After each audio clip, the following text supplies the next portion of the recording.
कर्माबाई की खिचड़ी खाते थे, और वो भी कैसे बनाती थी? बिना नहाए बनाती थी। संत जन तो कहते हैं दातून करती थी, दातून करती जाती, उसी दातून से चलाती जाती खिचड़ी। सवेरे उड़ती, चूल्हे पे बर्तन रखती, पानी डालती, चावल डालती, थोड़ा सा नमक, राम रस डाल देती, और दातून। दातून आजकल ब्रश करते हैं ना, पहले लोग ना दातून करते थे। दातून आप लोगों ने कभी करी? नहीं करी। नीम की दातून करना चाहिए, नीम की दातून, बबूल की दातून वो करती थी, और उसी दातून से चलाती थी, और दांत भी साफ करती जाए, दातून से चलाती जाए। ये खिचड़ी उसकी कहां पर? जगन्नाथपुरी में। और जब पूरा खिचड़ी तैयार तो प्रेम से जगन्नाथ को आवाहन करती, जगन्नाथ आइए, जगन्नाथ आइए, मेरी खिचड़ी का भोग लगा जाइए। जगन्नाथ आते और आकर के मैया की गोद में बैठते और कहते, जल्दी कर माँ, मैं लेट हो रहा हूं, जल्दी कर्मा, जल्दी कर्मा। नाम पड़ गया उस मैया का कर्मा बाई, कर्मा बाई। एक दिन एकादशी थी, एकादशी के दिन चावल नहीं बनता, वैष्णव दिन चावल स्पर्श नहीं करते। आज एकादशी के दिन भी उस बूढ़ी माँ ने खिचड़ी बना दी और बुलाया, जगन्नाथ आइए, मेरे नाथ आइए, मेरी खिचड़ी का भोग लगा जाइए। दौड़ पड़े भगवान जगन्नाथ, भगवान मंदिर से दौड़ पड़े और गोद में बैठकर खिचड़ी खाने लगे। तभी पुजारी जी जल्दी आ गए आज, और उन्होंने ताली बजाई पट खोलने के लिए। भगवान बोले, माँ आज तो पुजारी जी आ गए। दौड़ पड़े भगवान, खिचड़ी खिलाकर कर्माबाई रोज मुंह पोंछा करती थी अपने पल्लू से, पर आज भाग गए भगवान को, ना पानी पिला पाई और ना मुंह पोंछ पाई। भगवान के मुंह में जूठन लगा था, चावल के दाने लगे थे। भगवान बैठ गए जगन्नाथ ऐसे, और जब पुजारी जी की नजर पड़ी, प्रभु आज चावल, देखा तो गरम गरम चावल। ओहो, आज तो एकादशी है और भगवान कहीं चावल की दावत उड़ा कर आ रहे हैं। कहाँ खाया भगवान ने? डिंडोरा पीटा, किसके घर चावल बना? बोले आज एकादशी, किसी के घर चावल नहीं। तब ये बूढ़ी मैया कर्माबाई बर्तन धुल रही थी खा करके। पहले उन्हें खिलाती, फिर खुद खाती, और अब बर्तन धुल रही थी। पुजारी जी आ गए, क्यों आपने खिचड़ी बनाई है? हाँ, क्षमा करना महाराज, खिचड़ी बना दी। तो भगवान को तुमने खिलाया है, तो तुम्हारी हिम्मत कैसी हुई मंदिर में जाने की? तुमने ताला वाला तोड़ा क्या? तुम्हारे पास नकली चाबी है? नहीं महाराज, मैं ताला कैसे खोलूं, मैं तो 4 कदम भी नहीं चल पाऊं। तो तुम कैसे गई भगवान को खिलाने? नहीं, मैं नहीं गई खिलाने, वो खुद आए थे खाने के लिए। कैसे मान ले हम खाने आए? सारे पुजारी झगड़ा करने लगे, हमारे हाथ से तो खाते नहीं, बड़ा बहाना बना रही हो, बड़ी पुजेरिन बनी हो। नहीं महाराज, वो रोज आते हैं और हम रोज यहाँ हमारी गोद पे बैठ के जगन्नाथ जी रोज खिचड़ी खाते हैं। अच्छा तो ठीक है, देखते हैं कल आएंगे क्या? हाँ, बरसों से आ रहे हैं, कल आएंगे? हाँ कल आएंगे। ठीक है, आज बूढ़ी माँ का पूरा घर पुजारियों से भरा है, चुपके से देख रहे हैं, देखें कितना प्रेम है इसका। और बूढ़ी माँ तो नित्य की तरह खिचड़ी बना, उसे क्या पता ये सब क्या चल रहा है, उसे कुछ समझ में नहीं आया। उसे तो ये लग रहा था कि ये भी भगवान को वैसे ही खिलाते होंगे जैसे मैं खिलाती हूँ, लेकिन क्या पता था कि माँ वो तो किसी किसी के हाथ का खाते हैं।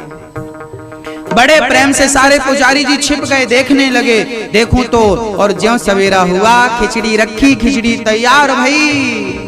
जगन्नाथ आइए, जगन्नाथ आइए, मेरी खिचड़ी का भोग लगा जाइए। ज्यों माँ ने भाव से बुलाया, जगन्नाथ प्रभु आओ, और ज्यों भाव से बुलाया, भगवान दौड़ के आए और माँ की गोद में बैठ गए। माँ खिलाने लगी, सारे पुजारी आंखों में आंसू भर के खड़े हो गए। प्रभु हमने कौन सा गुनाह किया, हमारे हाथ से कभी नहीं खाया और आज इसके हाथ से खा रहे हो।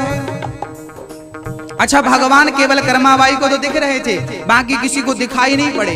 लेकिन ये तो पता था कि खिचड़ी खिला रही है और हाथ पे खिचड़ी थी, और जब वापस करती तो हाथ खाली होता, इसका मतलब भगवान खा रहे हैं। पुजारी चरणों में गिरकर पड़े, प्रभु आप उसे दर्शन दे रहे हैं, हमने कौन सा पाप किया है, हमें दर्शन नहीं मिल रहे हैं। तब बूढ़ी माँ कहती है कि भगवान कह रहे हैं। तभी भगवान ने कहा कि पुजारियों, जितना प्रेम जितने भाव से ये मुझे खिलाती है और मुझसे प्रेम करती है, उतना प्रेम तुम्हारे भीतर नहीं है। चरणों में गिर पड़े पुजारी जी, प्रभु अब आपका मंदिर नहीं खुलेगा, आपके पट नहीं खुलेंगे जब तक आप हमें दर्शन नहीं देंगे। जगन्नाथ भगवान के मंदिर में भक्तों की भीड़ लग गई और सारे पुजारी जी यहाँ कर्माबाई के पांव में पड़े हैं। माँ हमें दर्शन दिला दो, माँ एक बार दर्शन दिला दो। कर्माबाई चरणों में गिर पड़ी, महाराज मुझे बाद में दर्शन देना, पहले आपके इन भक्तों को तो दर्शन दे दो जो आपकी नित्य सेवा करते हैं। जब कर्माबाई ने कहा तब भगवान बोले, अब आप कहती हो तो मैं इन्हें दर्शन देता हूँ। और भगवान प्रकट हो गए जगन्नाथ भगवान, और सारे पुजारियों ने दर्शन किया। और तब से कहा, प्रभु यदि आपको चावल पसंद है तो आज के बाद इस दरबार में सिर्फ चावल चढ़ेगा। और तब से लेके आज तक जगन्नाथ भगवान को चावल का भोग लगता है, चाहे एकादशी हो। एकादशी उल्टा लटकी है जगन्नाथपुरी में। जगन्नाथ के भात को जगत पसारे हाथ, इसलिए कहता हूँ जगन्नाथ की बड़ी महिमा है। अभी 9 जनवरी से कथा है जगन्नाथपुरी में, समय मिले तो चलो। चलना है आपको? चलना है? किस किस को चलना है? चलना है? देखो आप लोग हाथ भी खड़ा नहीं कर रही हो। अरे जब तक मन नहीं बनाओगी तब तक व्यवस्था परमात्मा कैसे बनाएगा? कम से कम मन तो बनाओ। हाँ चलना है, बुलावा आए तो सही। अरे बुलावा, एक मैया बोली बुलावा नहीं आया, हमने कहा हम तो आ गए बुलाने। ये क्यों नहीं समझती हो कि भगवान स्वयं जगन्नाथ ने हमें भेजा, जाओ इनको बुला के लाओ हमारे दर तक। हम आए तो हैं उनका बुलावा लेकर। हाँ जगन्नाथ आइए, जगन्नाथ आइए, मेरी खिचड़ी का भोग लगा जाइए। हे प्रभु आओ, जगन्नाथ भगवान के पास आए हैं, खिचड़ी का भोग लगाए हैं और प्रेम से भगवान ने खिचड़ी पाई। तो भगवान दाल चावल सब्जी रोटी खाते हैं कि नहीं? यदि प्रेम है तो सब खाते पीते हैं। भगवान आज भी सुलभ हैं, बस हम वो भाव नहीं बना पाते। अच्छा एक बात बताओ, भगवान से आप में से कौन कौन भगवान से प्रेम करता?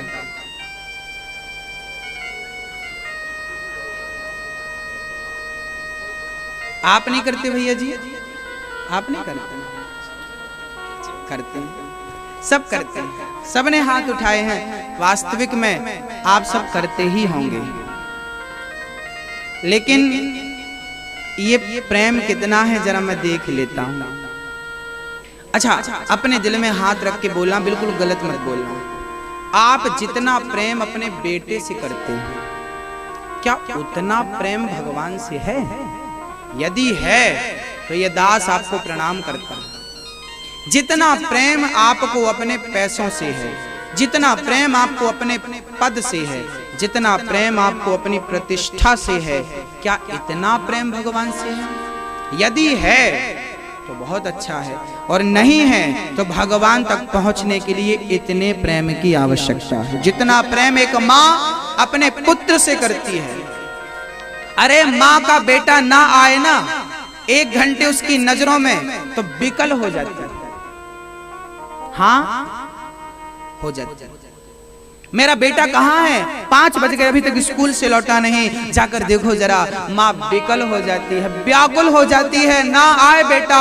1 घंटे कहीं आंखों से ओझल हो जाए, आंखों से आंसू बहने लगते हैं। बेटा कहाँ हो, बेटा कहाँ हो? बेटा बस जितना प्रेम बेटे के लिए है, ना मिले तो आंखों में आंसू हैं। अरे अभी तक नहीं मिला गोविंद, क्या उसके लिए ऐसे आंसू बहे? यदि बहे तो दास आपके चरणों में प्रणाम करता है, और यदि नहीं बहे तो वो आंसू होने चाहिए। क्योंकि भगवान तक पहुंचने की एक ही शर्त है, भगवान को ये पुष्प नहीं चाहिए, ये पुष्प सुबह चढ़ाओगे शाम को मुरझा जाएगा। भगवान को नारियल नहीं चाहिए, भगवान को लड्डू नहीं चाहिए, भगवान को रुपया पैसा भी मत चढ़ाओ, उन्हें नहीं चाहिए। क्या चाहिए? बोले प्रेम से। प्रेम के 2 आंसू निकालो अपनी आंखों से और प्रेम के आंसू मेरे गोविंद के श्री चरणों में चढ़ा दो। वो प्रेम के आंसू मोती बन करके गोविंद के चरणों में चढ़ेंगे और उसके बदले जो चाहिए मैं आपको प्रार्थना करता हूं, जो चाहिए। महाराज मेरी विनती भगवान सुनता नहीं। अरे तुम्हारी विनती असली कहां है? तुम्हारी प्रार्थना असली कहां है? वो प्रार्थना दिल से तो निकले, दिल के भावों से तो निकले, प्रेम से तो निकले। अरे बेटे के लिए रोना आसान है, बेटे के लिए तो बहुत माएं रोती हैं, परिवार के लिए लोग रोते हैं। अरे किसी के जेब से 2000 रुपए गिर जाए ना, लोग रोने लगते हैं। हाँ, क्योंकि पैसे से मोहब्बत है। अरे जितने आंसू हमने दुनिया वालों के लिए बहाए हैं, अगर इतने आंसू भगवान के लिए निकले होते तो कब के मिल गए होते भगवान आपको, कब के दर्शन हो गए होते, साक्षात्कार हो गया होता। अब बताओ, जितना प्रेम बेटे से है क्या उतना भगवान से है? हाँ या ना में जवाब चाहिए। जितना बेटे से उतना भगवान से है? यदि है तो फिर आपको दर्शन होगा, क्योंकि परमात्मा कुछ नहीं चाहता, केवल भक्तों का प्रेम चाहता। राम ही केवल प्रेम प्यारा, प्रेम हो बस। गोपियों ने क्या किया था? प्रेम ही तो किया था। कौन सी पूजा करती थी? अच्छा, गोपियां कितने माला जपती थी? माला जपती थी। मीराबाई कितने माला जप लेती थी? फिर मीरा रात को उठ उठ कर सिसक सिसक करके रोती थी, रोती थी मीरा। आंखों में आंसू बहते थे, आंखों में आंसू थे, रोती जाती रोती जाती। अच्छा, रोने में क्यों बोल रहा हूं? एक मैया कथा पे आई और बहुत रो रही थी। दूसरी मैया मेरे से बोली, महाराज जी इसके आंसू पे मत जाना, मिर्ची लेके आई है।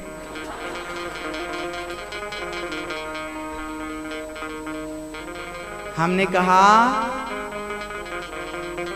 आपको मिर्ची तो दिख गई पर इसके भाव नजर नहीं आए। वो भाव मैंने पढ़ लिए। क्या है महाराज जी? मैंने कहा मेरी माँ, ये मिर्ची पता है आंखों में क्यों लगा रही है? ये कथा में आती है ना, इसकी आंखें रोती नहीं हैं, इसकी आंखों में आंसू नहीं आते, तो मानो ये मिर्ची लगा लगा के अपनी आंखों को सजा दे रही है। ए आंख, तू दुनिया के लिए कितना रोई, भगवान के लिए कब रोएगी? भगवान के लिए कब रोएगी? इसलिए आंखों को मिर्ची लगा लगा के ये सजा दे रही है। तुझे लग रहा है कि ये मिर्ची लगा रही है ना, ये तो सजा दे रही है आंखों को।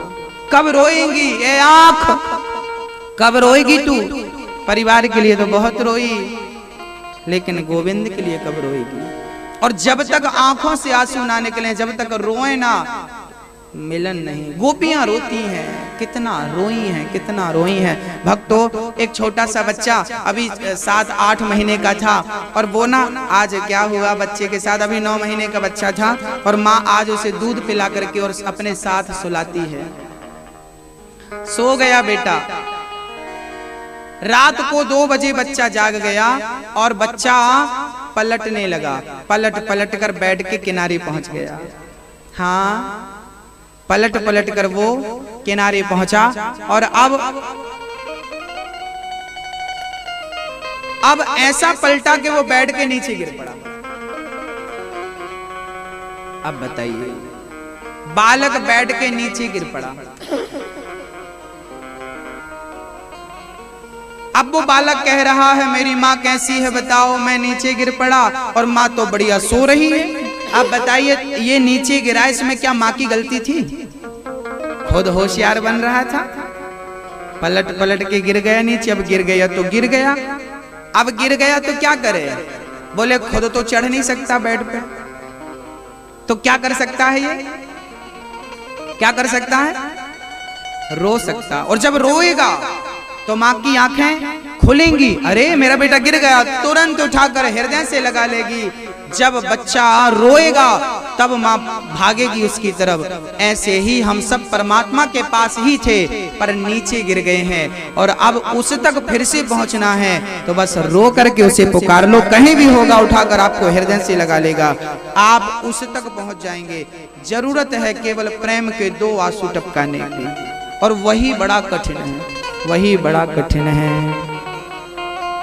भक्तों, भगवान श्री कृष्ण गोपियों से कह रहे हैं, पति छोड़कर आई हो, पति भगवान होता है, इसलिए कभी भी अपने पति का अपमान ना करना, पति का तिरस्कार ना करना। पति भगवान होता है। पति कौन होता है मैया जी? भगवान। अच्छा नहीं लग रहा है ये बात कहने में? भगवान, पति भगवान है। महाराज जी, हमारा पति बड़ा शराबी है, वह पीता बहुत है। आप कह रहे हो भगवान कहो तो राक्षस है, क्या भगवान कहें हम?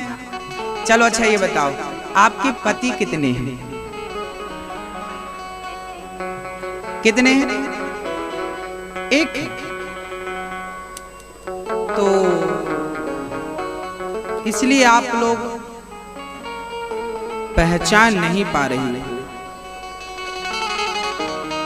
अब आज हम बतलाएंगे कि आपके पति कितने हैं। एक तो नहीं है, मैं लिख कर दे सकता हूं आपको, और एक ही अभी तक था, तब तो बड़ा नुकसान हो गया। पति एक नहीं है मैया जी। अच्छा, कितने हैं? द्रौपदी के तो 5 थे।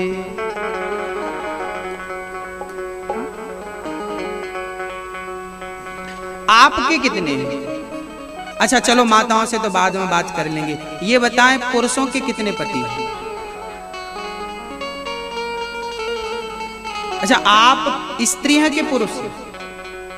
आप पुरुष लोग अपना परिचय दें, आप स्त्री हैं या पुरुष हैं?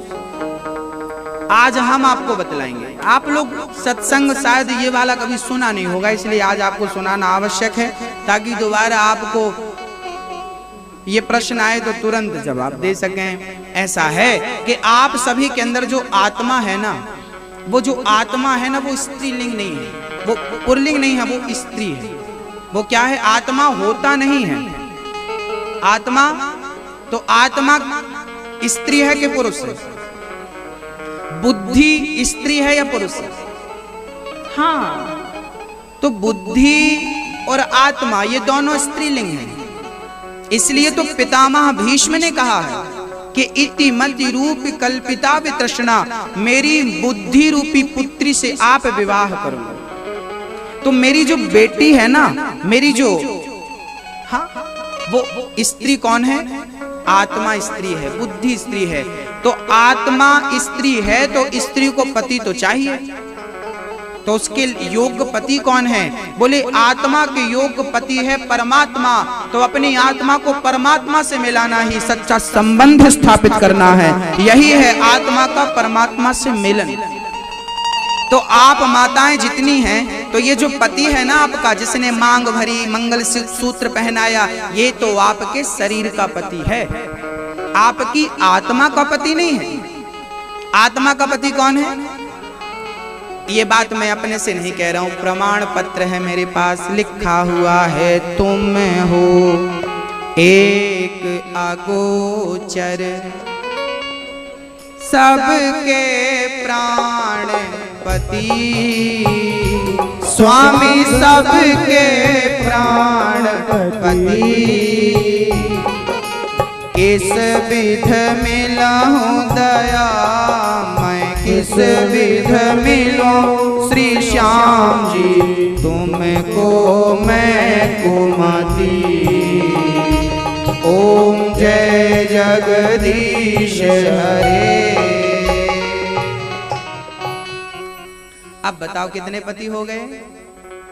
एक पति वो है जिसने गले में मंगलसूत्र डाला है, शरीर का तन का पति है, मन का कौन है, आत्मा का कौन है। इसलिए गोपियां कहती हैं ऐसे बर को क्या बरूं, मीरा कह रही है जो जन्मे और मर जाए, बरिए बर गोपाल को मेरो चुनरो अमर कर जाए।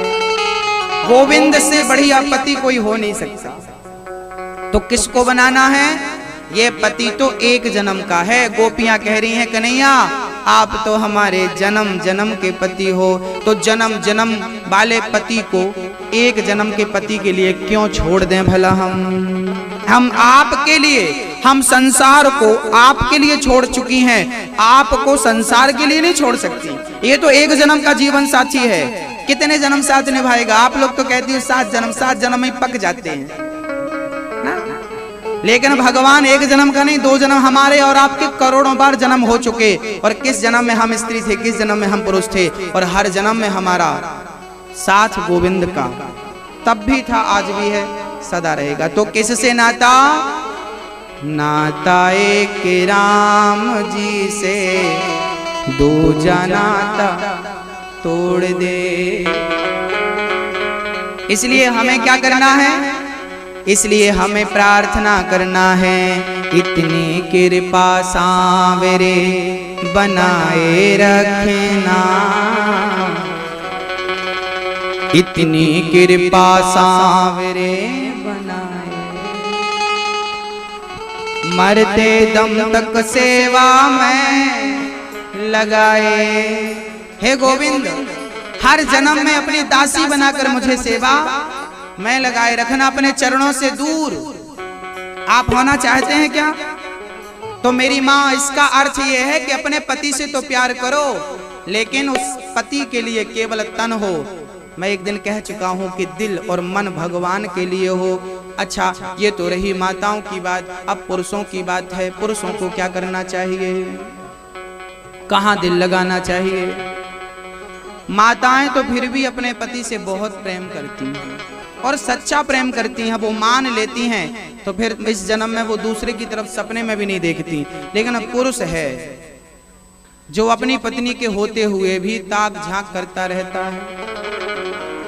सारे पुरुष नहीं हैं ऐसे, पर बहुत हैं।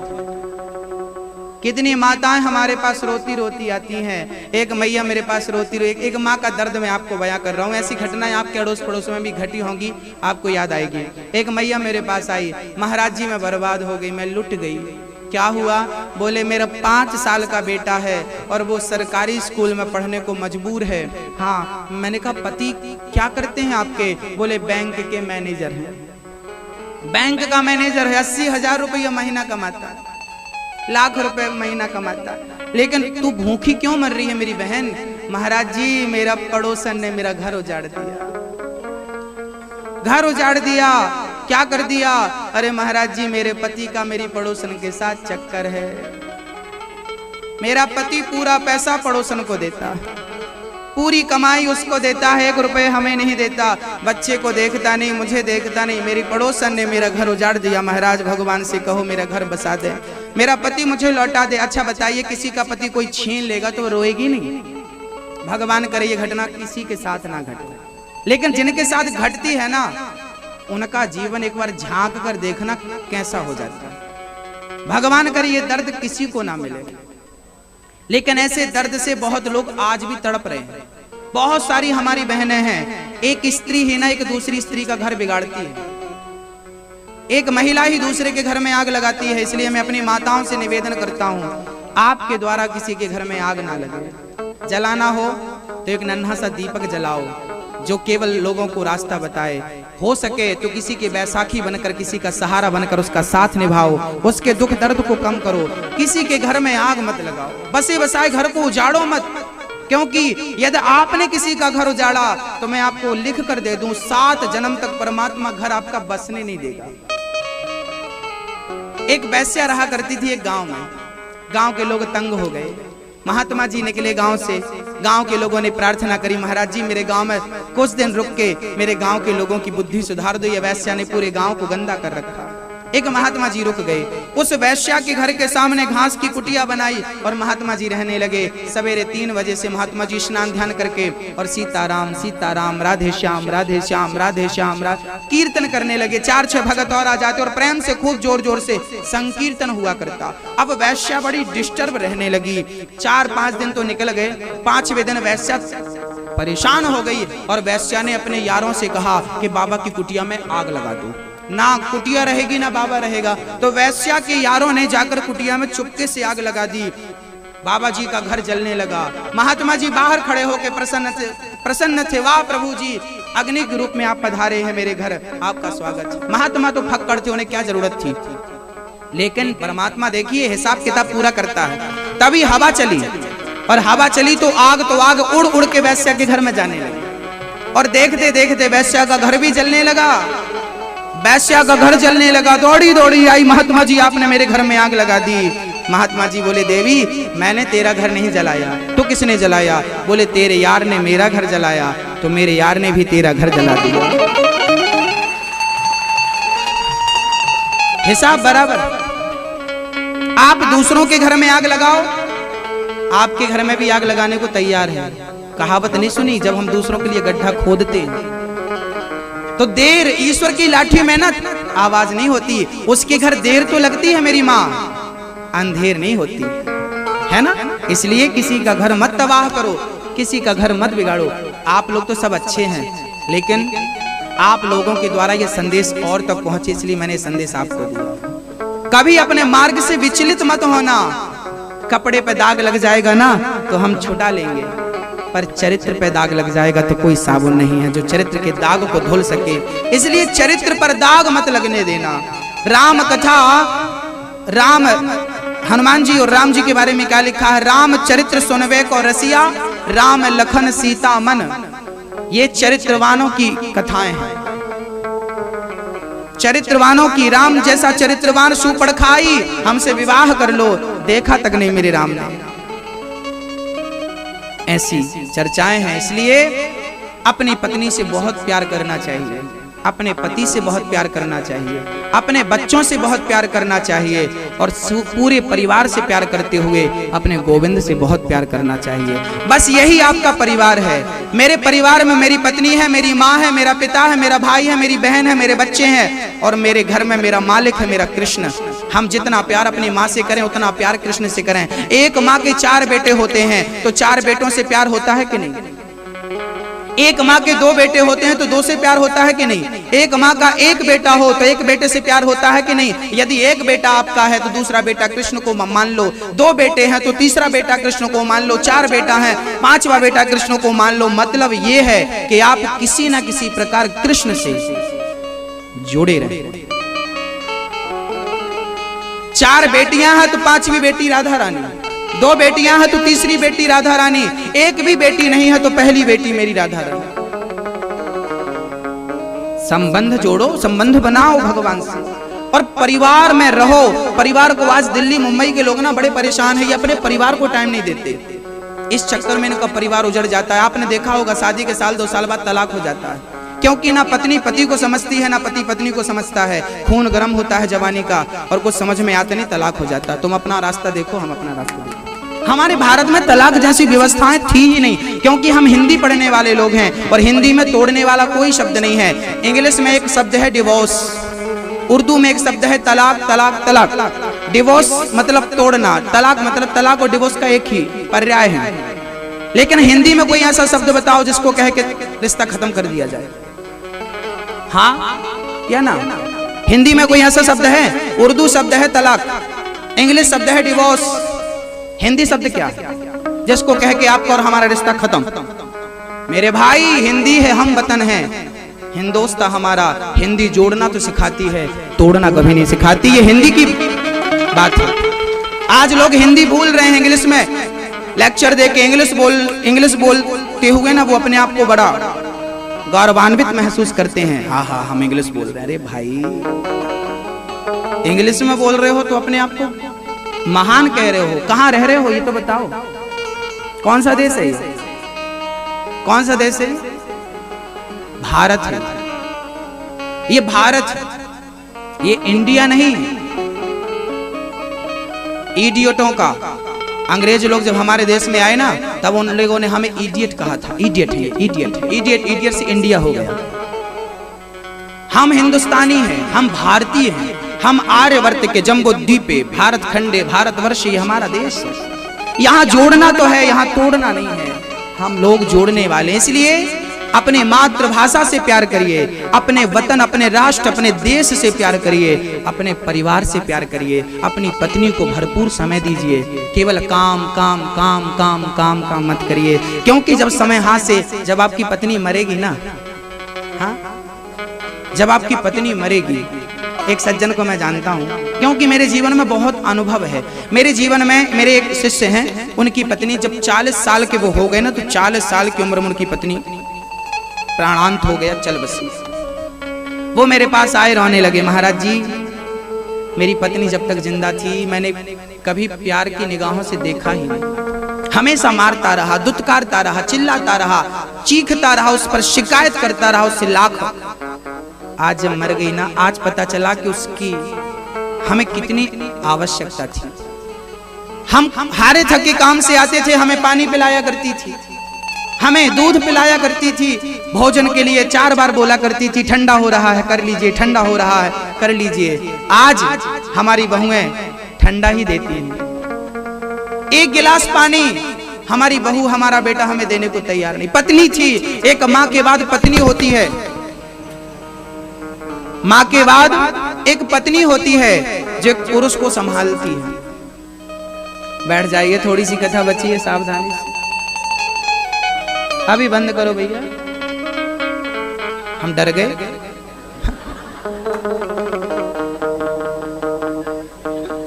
बैठ जाइए, सब बैठ जाइए। अच्छा नहीं लग रहा है आप लोगों को? प्रेम से सुन लीजिए मेरी माँ। जहां बैठे हो वहीं बैठे रहो, जहां हो वहीं से सुन लो। अब हो गई व्यवस्थाएं, अब केवल कथा की व्यवस्था सुनो।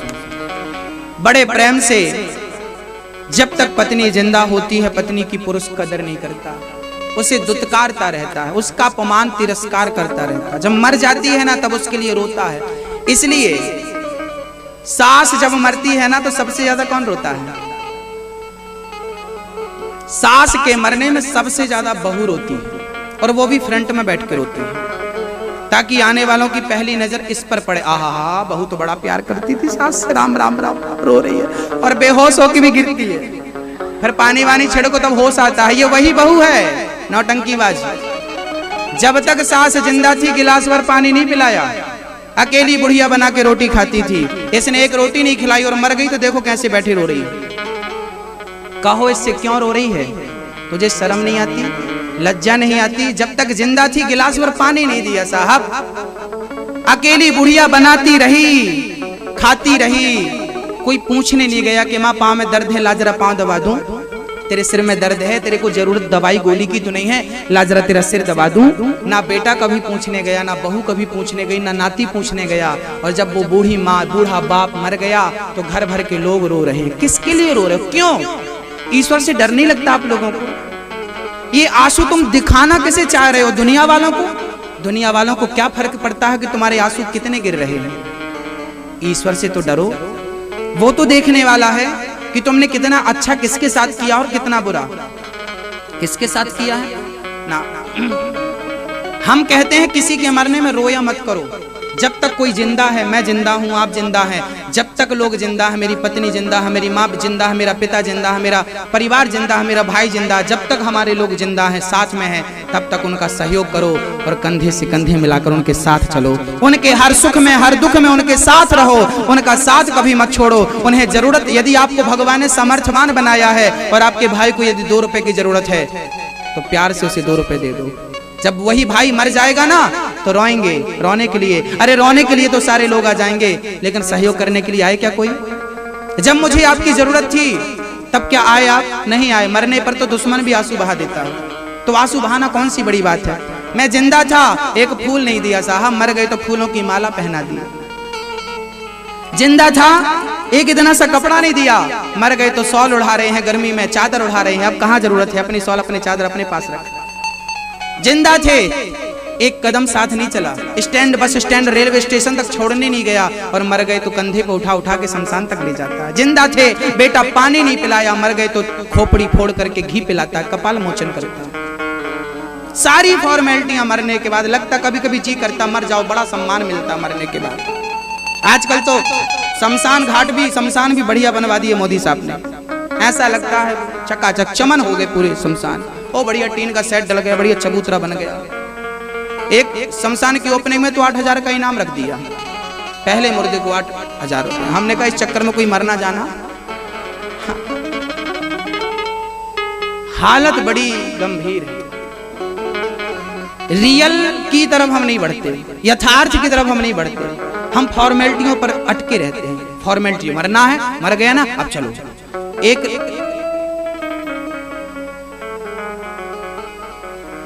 चलिए, आप तो बस ये समझिए कि आपको अपनों के काम आना है, पति के काम आना है, पत्नी के काम आना है, सास के काम आना है, ससुर के काम आना। और ये सारी आप ये देखिए, आप ये कर्म करना ही पड़ेगा। मैं यदि पिता हूं, मेरा बेटा है, तो मुझे पिता का धर्म निभाना पड़ेगा। मैं पति हूं तो मुझे पति का धर्म निभाना। मैं भाग जाऊं तो भगवान कहेगा चोर है तू कर्मों से भाग रहा है, तू अपनी जिम्मेदारियों से ना, जिम्मेदारियों से भागना, भागकर चोर मत बन जाइए।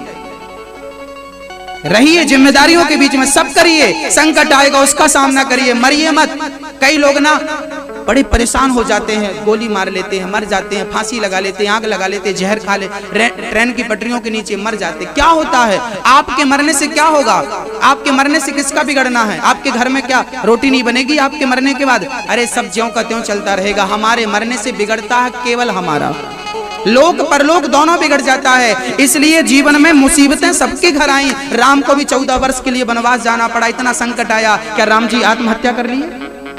समाधान आत्महत्या नहीं है मेरी माँ। घर छोड़कर भाग जाना, आत्मदाह कर लेना किसी भी समस्या का समाधान नहीं है। उस समस्या से अपनी बुद्धि, अपने विवेक से लड़ो, उसको खत्म करो उस समस्या को, जो समस्या आपको और आपके परिवार को परेशान कर रही है। मिलजुल के प्यार मोहब्बत से रहो, क्योंकि प्यार ही सबसे बड़ी पूंजी है। एक बात बताऊं मैया, एक नारी होती है ना, एक नारी होती है ना, उस नारी को अपने पति की धन की जरूरत नहीं होती, एक पत्नी को सच्चे प्यार की जरूरत होती है। अच्छा, एक पुरुष अपनी पत्नी से क्या चाहता है? एक पुरुष अपने बच्चों से क्या चाहता है? एक बूढ़ा बाप मेरे पास आ गया, महाराज जी मेरे बेटों को समझा दो।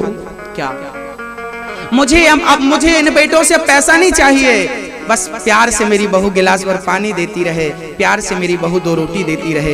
एक बूढ़ा बाप क्या चाहता है? प्यार से मेरी बहू सेवा करती रहे, प्यार से मेरा बेटा मुझसे कहता रहे कि मेरे पिता जैसे भगवान सबको पिता दे, तो मैं भी कहूं कि मेरे बेटे जैसा भगवान सबको बेटा दे। ये सारी चीजें बूढ़े आदमी को ना प्यार की बहुत जरूरत होती है, मोहब्बत की बड़ी जरूरत। हाँ, वो बूढ़ा आदमी ना थोड़ा चिड़चिड़ा हो जाता है, कई बूढ़े ना चिड़चिड़े हो जाते हैं, कोई बात नहीं, वो उनका स्वभाव है, प्रकृति ने उन्हें ऐसा ही बनाया। हर बूढ़ा चिड़चिड़ा होता, आप बुढ़े होंगे ना आप भी चिड़चिड़े। कई माताएं कहती महाराज जी हमारी सास बहुत बोलती है।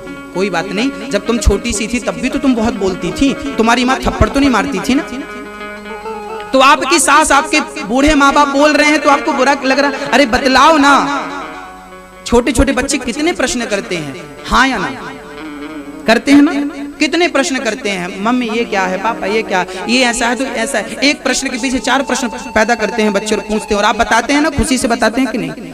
यदि बच्चे जिद करते हैं तो आप भी तो उस माँ की बेटी थी ना, आपने भी तो जिद की होगी, आपके माँ बाप ने सब समझाया होगा, बतलाया होगा, और आप बड़े हो गए तो उन्हें चुप रहो, बार बार बोलते रहते हो, चुप रहो।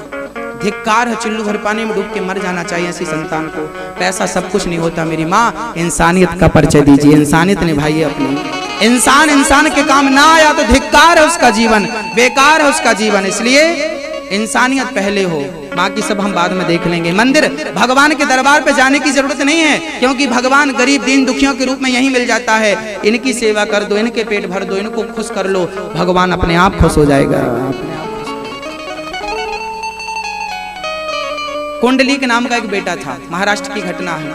कुंडली नाम का एक बेटा था, वो अपने माँ बाप को, एक ही बेटा था अपने माँ बाप का, शादी हो गई तो बहू आ गई, पत्नी से बड़ा प्यार हो गया। अब माँ बाप के पाँव दबाना छोड़ दिया, माँ बाप की सेवा करना छूट गया। एक दिन पत्नी ने बोला, सुनो माँ जी ने हमें उनके पास बड़ा सा हार था, उन्होंने दिया नहीं हमको रानी हार बड़ा वाला, दिया नहीं हमको।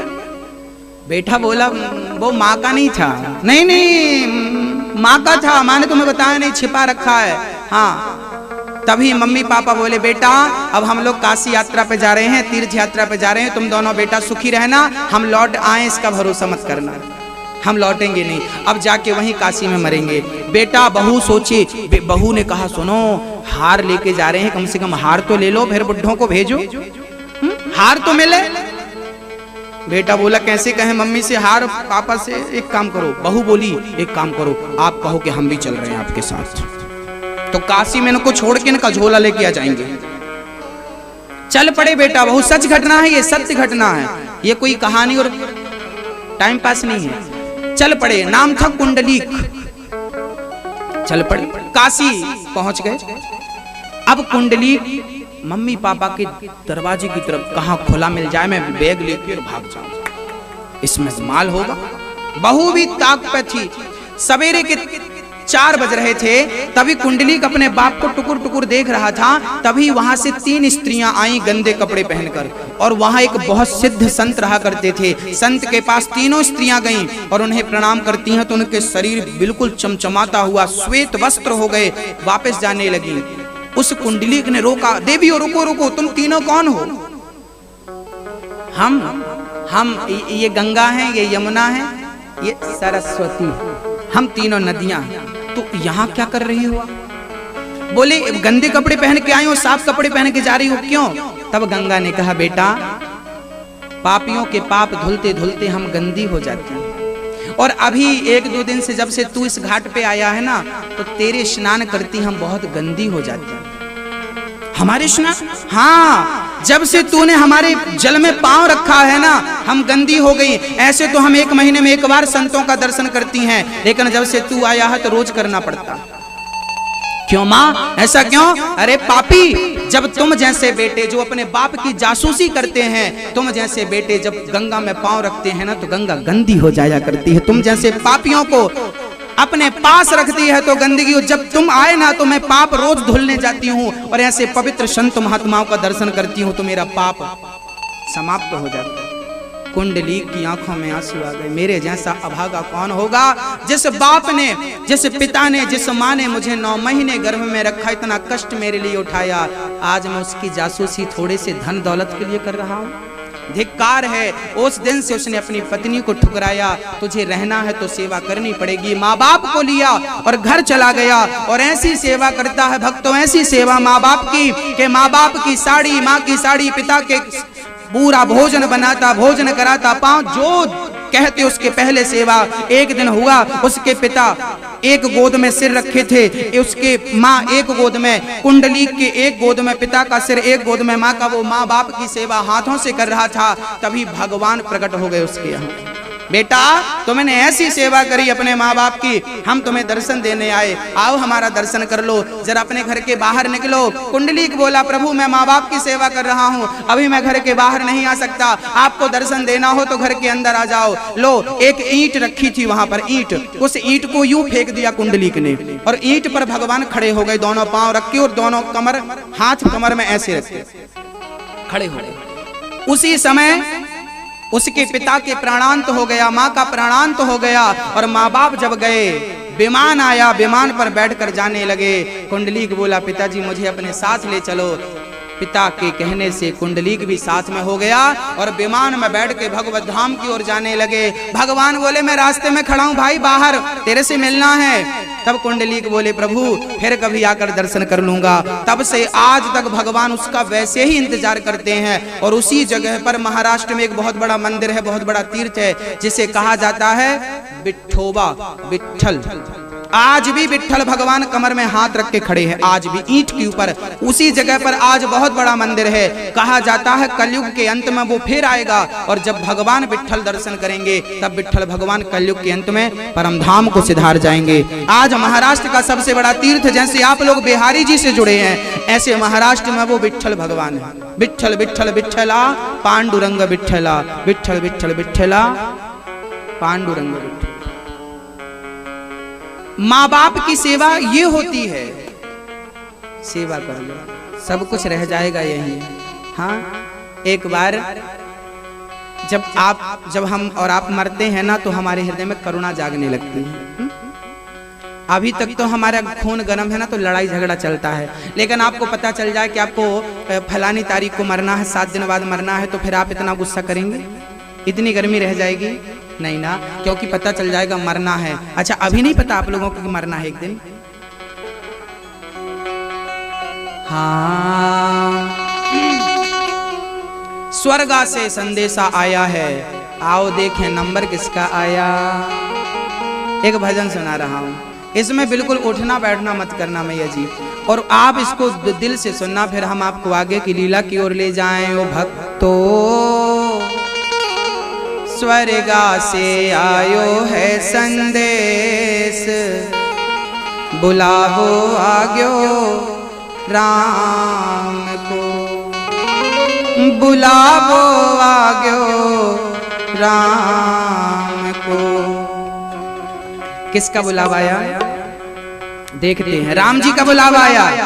अब राम जी बुला रहे हैं, चल भाई तेरा टाइम पूरा हो गया। एक सेठ जी चादर ओढ़े सो रहे थे, तभी यमराज जी आए चादर खींचते, चल भाई तेरा टाइम हो गया, क्यों सोता है? अरे महाराज मैं जाने वाला नहीं। क्यों? अरे मेरी बहुत संपत्ति है। अरे संपत्ति है तो क्या हुआ, चल। नहीं यमराज जी, हमसे आप इतना ले लो और जाओ। यमराज जी बोले घूस नहीं चलती। सेठ जी बोले एक काम करो, आधी संपत्ति रख लो, छोड़ दो। नहीं हम नहीं छोड़ेंगे। एक काम करो, पूरी रख लो, छोड़ दो। नहीं छोड़ेंगे।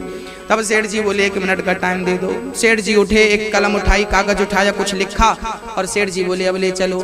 सेठ जी ने क्या लिखा था? सेठ जी ने लिखा था, जिस धन को कमाने के लिए तुमने अपना समय गवाया है, आज वो पूरा धन गवा दोगे तो 1 मिनट का वक्त खरीद नहीं पाओगे। दुनिया में हर चीज खरीदी जा सकती है, लेकिन अपने वक्त को, अपने टाइम को, अपने समय को नहीं खरीदा जा सकता। तो समय आया है, 1 मिनट के लिए हम गिड़गिड़ा रहे हैं। क्या कहता है मरने वाला आदमी, जरा ध्यान से सुनो। ये भजन हम सबका है। जब हमारे जीवन में ऐसी घटनाएं घटेंगी तो हम भी यही कहेंगे कि भक्तो, स्वर्गा से आयो है संदेश, बुलावो आग्यो राम को। भक्तो, स्वर्गा से आयो है संदेश, बुलावो आग्यो राम को, बुलावो आग्यो राम को, बुलावो आग्यो राम को। भक्तो, स्वर्गा से आयो है संदेश, बुलावो आग्यो राम को। भक्तो, स्वर्गा से आयो है संदेश, बुलावो आग्यो राम को। पहला बुलावा किसका आया? बहुत ध्यान से सुनिएगा। पहला बुलावा आ गया पिताजी का। और जब पिताजी जाने लगे, एक पिता के 2 बेटे थे, पिताजी जाने लगे तो उन्होंने अपने बेटों को बुलाया, बेटा यहाँ आओ, अब हम जा रहे हैं, लेकिन तुम हमसे वादा करो कि कभी तुम दोनों भाई आपस में झगड़ा नहीं करोगे, सदा प्यार से रहोगे। तो क्या कहते हैं पिताजी मरते समय? यमराज जी मुझे 1 मिनट का टाइम, मैं अपने बच्चों से कुछ कह लूं। हाँ कह लो। अब क्या कहते हैं पिताजी? 1 मिनट की मोहलत दे दो, करूं बेटा से बात। 1 मिनट की मोहलत दे दो, करूं बेटा से बात। ओ 1 मिनट की मोहलत दे दो, करूं बेटा से बात। 1 मिनट की मोहलत दे दो, करूं बेटा से बात। 1 मिनट क्या चाहिए? अब पिताजी कह रहे हैं, भाई भाई प्रेम से रहना, कसम खाओ कि कभी भाई भाई झगड़ा नहीं करोगे। भाई भाई प्रेम से रहना, जाना है सबको उसके पास, बुलावो आग्यो राम को। भाई भाई प्रेम से रहना, जाना है सबको उसके पास, बुलावो आग्यो राम को। ये कहकर पिताजी चल पड़े। यमराज जी चलो, चले गए। पिताजी चले गए, कहकर गए हैं कि तुम भाई भाई। तो आपसे ये दास कह रहा है कि आप कभी अपने भाई भाई में झगड़ा मत करना। वैष्णव देवी की यात्रा करना सरल है, अमरनाथ की यात्रा करना सरल है। वैष्णव देवी के दरबार पे जाना, हजारों सीढ़ियां चढ़ना, 12-15 किलोमीटर की चढ़ाई चढ़ना आसान है, पर अपने रूठे भाई के घर जाकर उसकी 5 सीढ़ी चढ़कर कान पकड़कर सॉरी कह देना बहुत कठिन है भक्तों। रूठे भाई को मनाना, उसके गले से लग जाना बड़ा कठिन है, ये हो नहीं पाता, तीर्थ यात्राएं हो जाती हैं। एक बार अब पिताजी चल पड़े, सासू मां मरने लगी, और जब सास मरी तो अपनी बहू से उसने क्या कहा, जरा सुनिएगा यमराज जी। 1 मिनट की मोहलत दे दो, करूं बहू से बात। 1 मिनट की मोहलत दे दो, करूं बहू से बात। 1 मिनट की मोहलत दे दो, करूं बहू से बात। 1 मिनट की मोहलत दे दो, करूं बहू से बात। अब ये समझना कि आपकी सास कह रही है मेरे मुंह में बैठ के, 1 मिनट की मोहलत दे दो, करूं बहू से बात। क्या कहे हर अच्छा, सास ना बड़ी संकट में रहती है। यदि वो बड़ी बहू का पक्ष लेती है ना, तो छोटी बहू को लगता है राम राम, हमारे तरफ नहीं बोलती हमारी सास, और छोटी बहू का पक्ष ले तो बड़ी बहू को बुरा, राम राम। तो सास कंफ्यूज रहती है, बड़ी बहू की तरफ बोलूंगी तो छोटी बहू नाराज, छोटी बहू की तरफ बोलूंगी तो बड़ी बहू। अब वो किसकी तरफ बोले, इसलिए सास को धर्म संकट में मत डाला करो। वो जिसके साथ रहना पसंद करे रहने दो, आपका फर्ज है आप उसकी सेवा करो, उसको तंग मत करो, जहां उसका मन करे रहने दो।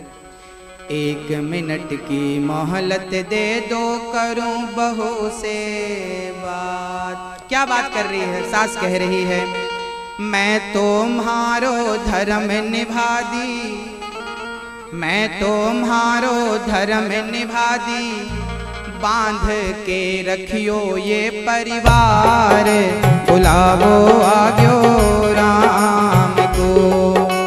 मैं तुम्हारो धर्म निभा दी, बांध के रखियो ये परिवार, बुलावो आग्यो राम को। मैंने अपना धर्म निभा दिया, मैंने इस परिवार को टूटने नहीं दिया। बेटी अब जिम्मेदारी तेरी है, तू इस परिवार को टूटने मत देना। कोई चाहता है कि आपका घर टूट जाए? तो फिर आप अपने घर को क्यों तोड़ती हो मेरी माँ? प्यार से रहो, जिठानी से झगड़ा मत करो, देवरानी से झगड़ा मत करो। आपके जब 2 बेटे होंगे ना और वो आपस में लड़ेंगे तो आपको भी उतना ही दर्द होगा जितना दर्द आपकी सास को अभी वर्तमान में हो रहा है। इसलिए प्यार करो। जिठानी देवरानी कैसी है? कोई बात नहीं, अच्छी नहीं है, मुंह अच्छा नहीं है, आप तो समझदार हो। एक व्यक्ति भी समझदार होता है ना घर में, तो वो रिश्तों को टूटने नहीं दिया करता, झुक करके बचा लिया करता है। कुएं में बाल्टी उतरती है ना तो झुकती है तो भर के आती है, ऐसे ही झुक करके जरा रिश्तों को बचा लिया करो, टूटने मत दिया करो। कई बार ना लोग अकड़ के खड़े हो जाते, हम सॉरी नहीं कहेंगे, हमने गलती करी है क्या? अरे कभी कभी आपकी गलती नहीं होती, फिर भी सॉरी कह दिया करो। आपके सॉरी कह देने से यदि घर का झगड़ा शांत होता है तो कह देने में नुकसान कितना है। रिश्तों को बचाना सीखिए। पैसों से ज्यादा कीमत रिश्तों की होती है, लेकिन व्यक्ति आज पैसों को महत्व देता है, रिश्तों की कोई वैल्यू नहीं है। तो बहुओं से निवेदन है, प्यार से रहो। एक माँ मरने लगी, उसको कैंसर हो गया था। एक बेटी थी, एक बेटा था। डॉक्टर ने कहा तुझे ब्लड कैंसर हो गया है, तो उसने अपनी बेटी के लिए एक बढ़िया सा लड़का खोज लिया कि मरने के पहले बेटी का हाथ पीला कर दूं, फिर मैं आराम से मर जाऊं तो बेटी को तो उसके घर पहुंचा दूंगी। कौन? इसका बाप तो है नहीं, क्योंकि उसके पिता बचपन में मर चुके थे बेटी के। मजदूरी करके, मेहनत करके उसने थोड़ा पैसा इकट्ठा किया, एक लड़का देखा और तैयारी शुरू कर दी। लेकिन दुर्भाग्य देखिए, बारात आने के पहले यमराज पधार गए और यमराज कहते हैं माँ अब तेरा बुलावा आ गया, चल। महाराज मुझे 1 मिनट का टाइम। अब वो माँ 1 मिनट कहती है और क्या कहती है यमराज से? 1 मिनट की मोहलत दे दो, करूं बेटी से बात। 1 मिनट की मोहलत दे दो, करूं बेटी से बात। 1 मिनट की मोहलत दे दो, करूं बेटी से बात। 1 मिनट की मोहलत दे दो, करूं बेटी से बात। जब तक आपके पास समय है ना, आपको पता नहीं समय कितना कीमती है। जब ये पूरा समय हाथ से निकल जाएगा तब 1-1 मिनट के लिए आप गिड़गिड़ाएंगे, याद रखना। कहीं आपके साथ ये घटना ना घट जाए कि यमराज सिर पे खड़े हैं और आप कह रहे हो कि महाराज 1 मिनट का टाइम दे। पता नहीं किसको 1 मिनट की जरूरत पड़ जाए, इसलिए मेरी ये 1 मिनट की कहानी बहुत ध्यान से सुनना। आज माँ कह रही है 1 मिनट की मोहलत दे दो, करूं बेटी से बात। मन की तमन्ना मन में रह गई, बेटी को गले से लगा लिया, बेटी तेरा विवाह करने की इच्छा। मन की तमन्ना मन में रह गई, बेटा करेगो तेरो ब्याह, बुलावो आग्यो राम को। मन की तमन्ना मन में रह गई, बेटा करेगो तेरो ब्याह, बुलावो आग्यो राम को। अब तेरा ये बेटा मतलब तेरा भाई, मेरा बेटा तेरा भाई तेरा अब विवाह करेगा, ये भाई करेगा, चिंता ना करना बेटी। माँ कहकर चली गई। एक दिन करवा चौथ का त्योहार आ गया। एक पत्नी थी, उसकी लाइफ में पहला करवा चौथ आया था। अभी शादी हुई पिछले साल और अभी पहला करवा चौथ आया था।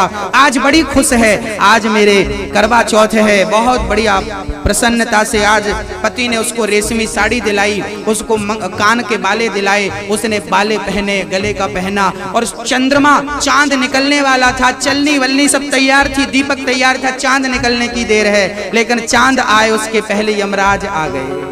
चल तेरा टाइम पूरा हो गया। एक सुहागन नारी मर रही है, पता नहीं देखा होगा समाज में लोग यूं ही चले जाते हैं। वो चलने लगी, आज करवा चौथ था, यमराज आए, बेटी तेरा टाइम पूरा हो गया, एक भी श्वास एक्स्ट्रा नहीं है, चल। जाने लगी पर 1 मिनट का time. Yamraj ji 1 minute, 1 minute की मोहलत दे दो, करूं पति से बात। 1 मिनट की मोहलत दे दो, करो पति से बात। इसलिए मैं प्रार्थना करता हूं कि सारी बातें कर लेना, बाद में कहीं तरसने को ना रह जाए कि 1 मिनट का भी टाइम नहीं मिला। अभी तो टाइम है ना, प्यार कर लो। जो समय झगड़ा करने में जा रहा है वही टाइम प्यार करने में जाए तो वो टाइम अमर हो जाए, उसका सदुपयोग हो जाए। छोड़ दो ना, हमने गलती करी, मैं अपराधी हूं, माना कि मैंने लाख गलती करी है तो क्षमा कर दो ना।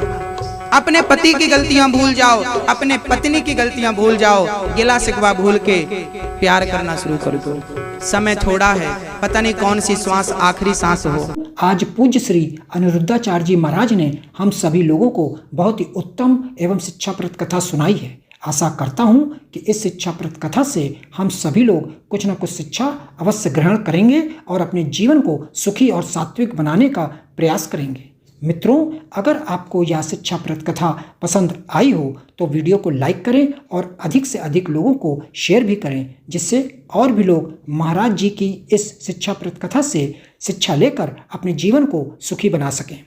मित्रों, अगर आपने अभी तक हमारे चैनल को सब्सक्राइब नहीं किया है तो हमारे चैनल को तुरंत सब्सक्राइब भी कर लें, जिससे आपको नोटिफिकेशन के माध्यम से महाराज जी के शिक्षाप्रद कथा तुरंत प्राप्त हो सकें। मित्रों, तो कल फिर किसी शिक्षाप्रद कथा के साथ आप लोगों के समक्ष प्रस्तुत होंगे। तब तक के लिए जय श्री राधे।